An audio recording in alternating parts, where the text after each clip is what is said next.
This short video is going to show you how to view your feedback as well as calculate your grade at any time during the course of this course.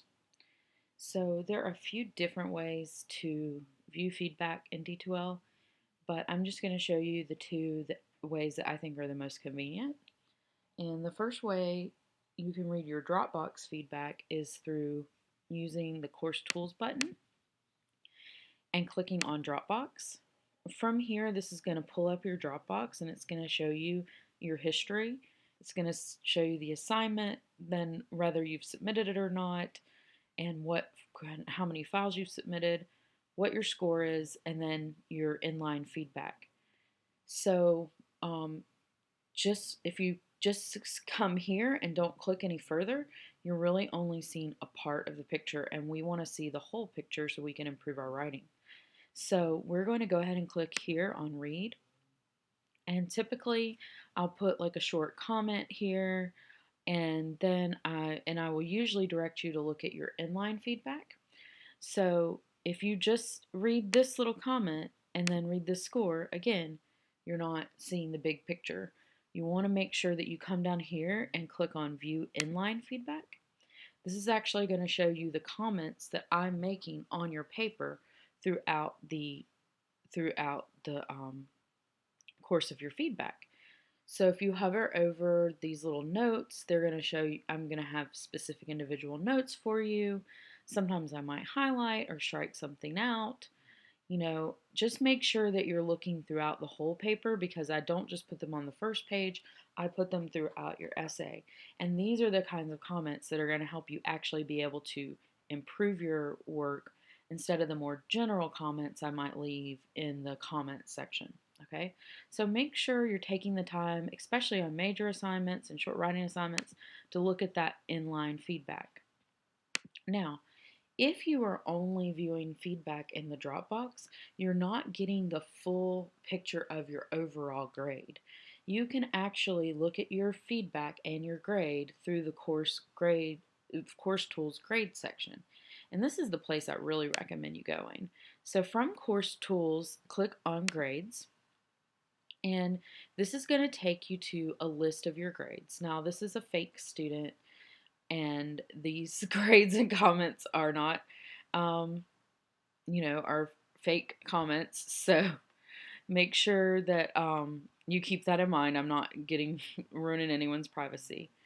But so, for instance, you'll see, in the Dropbox, you're only seeing your feedback for your specific writing assignments that have been submitted to the Dropbox, but in the grade section, you're also going to see your grades for your major assignments as well as your quizzes and your discussion. So it's going to give you the whole picture. You'll always see a score, and then for like the discussions, I'll have your feedback in the discussion right there, and then it'll have your score and then the possible points earned. So like this, on this discussion, this fake student scored a 4, and then on this one, and that was out of 5 points. Okay, so you also can see your short writing assignments and your major assignments.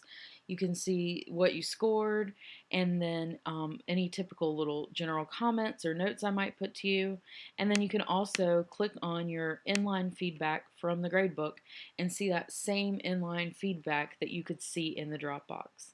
It's really important in the writing course that you do take a look at this inline feedback whenever I offer it, because typically those comments are going to tell you how you can revise an essay if you decide to revise it later, or they're going to tell you, things that you need to think about and reflect on to improve for the next unit so that you score, higher or improve your writing. So it's really important when I offer this inline feedback that you take a look at it.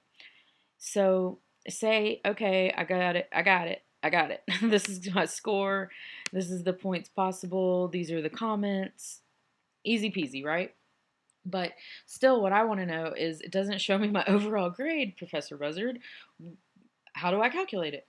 Well, it's very easy. So you're simply going to take the points that you've earned and divide those by the points possible. So I would add up all of these points earned, and then add all of the possible points and get that percentage. So I've already, through some internet magic, I've already added this up prior, so you don't have to sit and watch me add. But this student has scored 254 possible points, and I'm going to divide that by the 200. They've earned, 254 points, and I'm going to divide that by the possible 290 points, and that is going to give me 290. That is going to give me the percentage of 87.5%. So this student has an 88 or a B, okay? So that is how you would calculate the grade. I grade on a 10-point scale. 90 to 100 is an A, 80 to 89 is a B, etc. So this student is, for the beginning of the class, has a nice high B that could easily be bumped up as they continue to improve their writing. I think at the midterm, most people who have solid B's and A's and even high C's, they're sitting pretty good for improvement for the rest of the semester. So that is how you would calculate your grade. Just add up those points earned, divide them by the possible points, get that percentage, and see where you fall on the 10-point scale. So I hope that you find this helpful. I hope that it helps you in reviewing your feedback, and I also hope that it helps make calculating your grade a little bit more transparent and easier. And I hope that you're able to use this feedback to help you become the best writer and critical thinker that you can be.